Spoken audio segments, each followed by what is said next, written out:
au titre de la marine.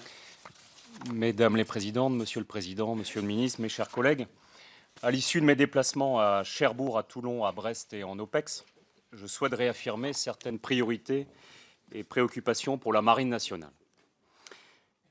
Sur les frégates de taille intermédiaire, je salue la signature par notre ministre du programme de 5 frégates de taille intermédiaire, appelé Bellara.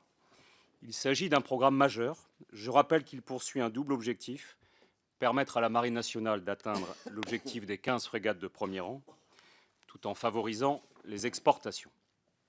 Deuxièmement, sur le maintien en condition opérationnelle des matériels aéronautiques.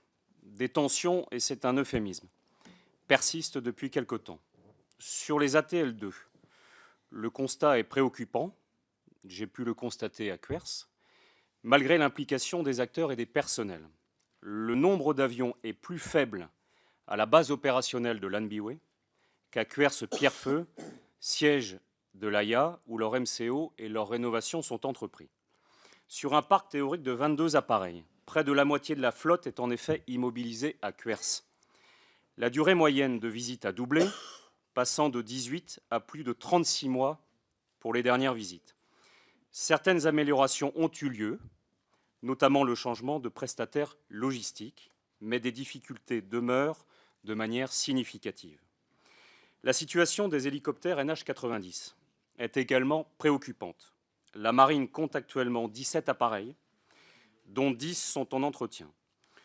Le 17e, pourtant récent puisqu'il a été livré cette année par l'industriel NHI, ne peut pas voler en raison de problèmes mécaniques. Ceci est totalement inacceptable s'agissant d'une machine neuve. Je pense qu'il faut remettre à plat le fonctionnement du consortium NHI afin que puissent être traitées en priorité les demandes qui émanent des armées des pays les plus engagés. Je constate que le système d'entretien avec visite programmée s'avère contraignant pour la disponibilité de nos aéronefs. Soyons réalistes. Nous avons aujourd'hui un système MCO calibré temps de paix, alors qu'il nous faut bâtir un système MCO temps de guerre. En conséquence, ne pourrait-on pas passer, comme pour le Rafale, à une maintenance en continu en fonction de l'état réel de nos aéronefs? Est-il envisageable ce nouveau système dans les meilleurs délais? Je me permets de livrer la chose à votre réflexion. Le troisième sujet concerne la trame patrouilleur.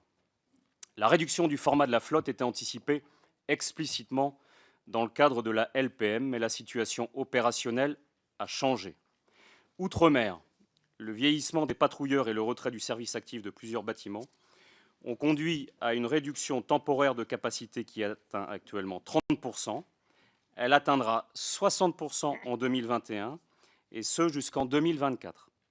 Sauf anticipation de Batsimar, le retour à la normale n'aura lieu qu'en 2027. Je réitère donc mon souhait de voir le programme Batsimar devenir une priorité absolue. Il faut en avancer le calendrier afin de garantir des livraisons dès les premières années de la prochaine programmation. Quatrièmement, je souhaite évoquer le contre-terrorisme maritime, que la Marine n'a d'ailleurs jamais perdu de vue. En témoignent les exercices Armor et Esterel, régulièrement organisés sur nos différentes façades maritimes.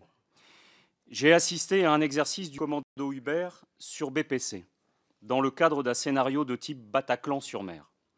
J'ai été particulièrement impressionné par la réponse que la Marine est en mesure d'apporter face à ce type de menace, avec un faible préavis et dans une situation tactique très dégradée. À ce titre, nous devons garantir la montée en puissance de la force des fusiliers marins dans ce domaine. Elle suppose la participation à des entraînements spécialisés pour l'acquisition des compétences, comme l'aérocordage ou la progression sur un bâtiment.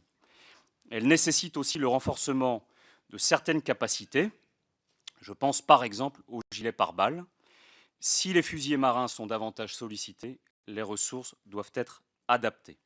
Ce qui m'amène également à attirer votre attention, Monsieur le Ministre, sur l'indispensable fidélisation des personnels. Entre les contraintes opérationnelles et les nouvelles aspirations des jeunes générations, je constate, comme vous je le sais, nos difficultés à convaincre de plus en plus de militaires de rester durablement au sein de l'institution. Merci, Monsieur le ministre, de nous éclairer sur les réflexions en cours au sein de votre ministère. Pour conclure, je dirais que j'ai eu le plaisir d'effectuer en quelques mois une quinzaine de déplacements au sein de la Marine nationale, en métropole et en OPEX. Et comme nous toutes et tous, j'ai eu le plaisir de rencontrer des femmes et des hommes remarquables d'efficacité. Et je tiens une nouvelle fois à saluer leur engagement au service de notre patrie et de nos valeurs. Merci de votre attention. Merci. Au titre de l'air, Monsieur Guillaume.